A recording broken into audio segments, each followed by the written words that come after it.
Good morning. Welcome to Plugged In. We're going to talk about the calling of Moses to lead God's people right after this.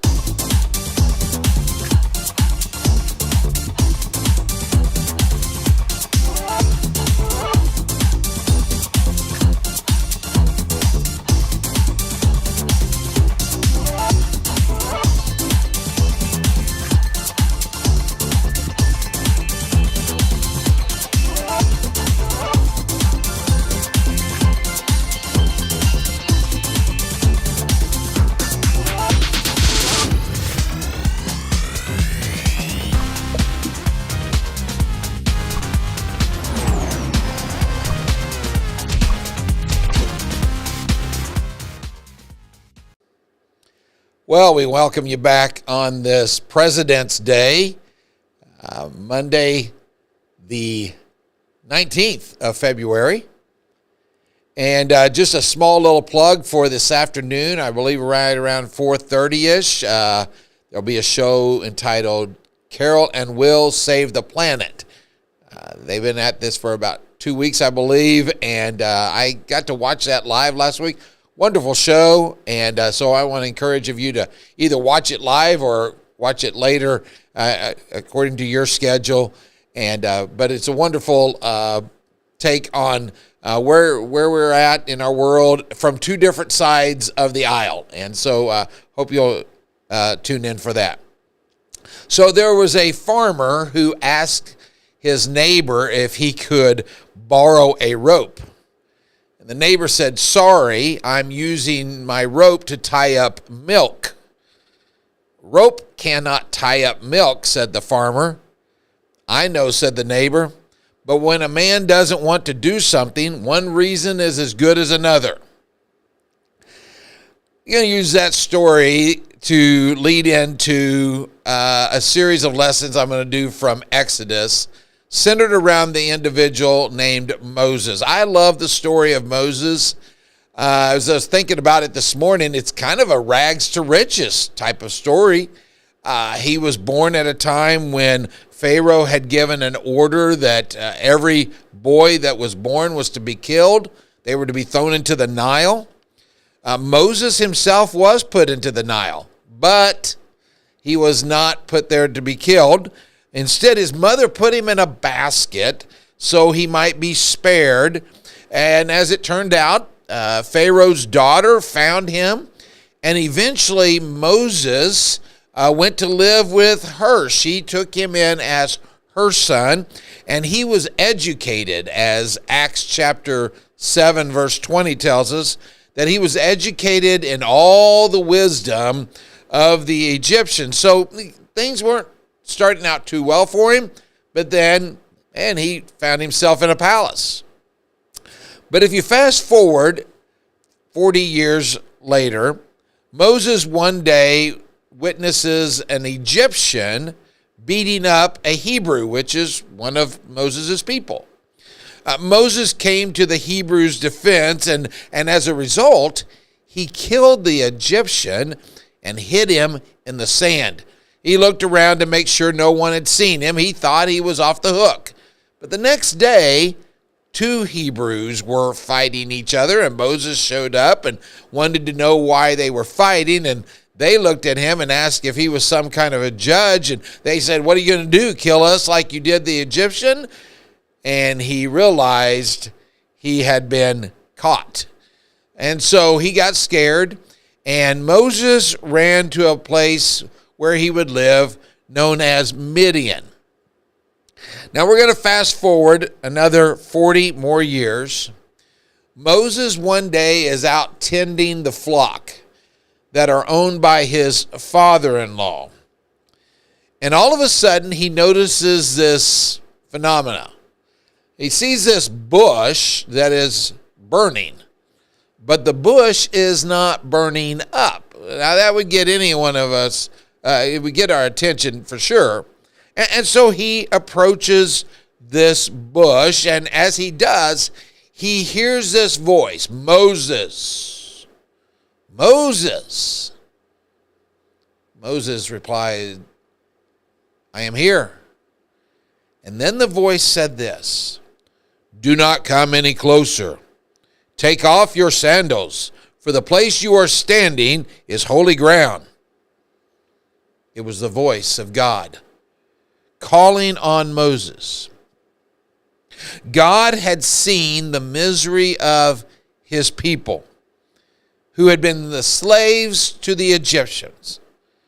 God had decided to come down and rescue his people and take them to a land that was spacious. It was flowing with milk and honey. But God needed a man to lead these people, and the man that God chose was Moses. Now, there's a conversation that goes on between God and Moses. It's recorded in Exodus chapter 3, verse 11, through chapter 4, verse 13. Now, there were other conversations as Moses finally does what God calls him to do. But in particular, these conversations lead to a series of excuses, per se, that Moses makes as why he feels he's not qualified or adequate enough to lead the people. So this morning, what I want to do is to address the first excuse that he makes, and then in the following weeks, we will look at some of the others. And you'll notice that God gives a reply after each of these. So we're going to look at the first one, and it's found in Exodus 3:11. But to set the stage, allow for me to read verse 10. It says this, So now, go. This is God speaking to Moses. He said, "Go. I am sending you to Pharaoh to bring my people, the Israelites, out of Egypt." Now, you would think that after witnessing the burning bush not burning up, that Moses would be ready to do whatever it was that God called of him to do. Instead, it was just the opposite. Moses jumps on what I call the excuse express, and he begins questioning God. Here's his first excuse, his first rebuttal, his first denial that he's the right person. It's found in verse 11. Moses said to God, "Who am I that I should go to Pharaoh and bring the people out of Egypt?" Now, this would be a good response if Moses' attitude was one of humility. "Oh, I can't believe you're calling on me, God. Who am I? I'm not worthy."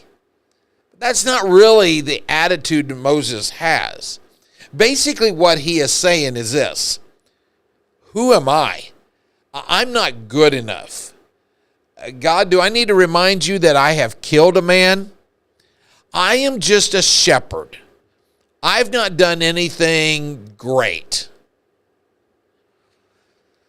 Sometimes we question God's choice in choosing us to do his work because we are either shackled by our past failures or we just can't seem to make sense of him calling us in our present positions. I shared with our church group yesterday this truth. God is not looking for ability. What God is looking for is availability. God knew Moses' past. God knew Moses' weaknesses. But God had a purpose. God had a plan. And Moses was his choice for that plan to be carried out. Now, as I mentioned earlier, for each excuse that Moses makes, God gives a reply. So this reply is going to show up on your screen. I'm going to read the entire part, but there's one part that I want to focus in on as some application for you and I today. It's found in verse 12, and it goes this way. It's God speaking. He says this, "I will be with you, and this will be a sign to you that it is I who have sent you. When you have brought the people up out of Egypt. You will worship God on this mountain. Next week, we will cover the second excuse that Moses comes up with. But I want to share this as we begin to wind this time down today. When God calls on you or I to do his work, he is not going to leave us to do the work alone. He not only knows us, our past and or our present, he knows the future, and he knows what he wants of us to do. And he's not going to leave us alone to do it. He will be with you. I want to encourage of you, if you feel the call of God on your heart, if you hear a lesson, if you hear a sermon, a Sunday school teaching from wherever you attend church, and you just feel this call to do something for God, do not start wallowing in these excuses. Well, I'm not good enough. None of us are good enough. But God is not looking for any of us to be good enough. He's just looking for availability. Have a wonderful day, a great week, and we'll see you next week on Plugged In.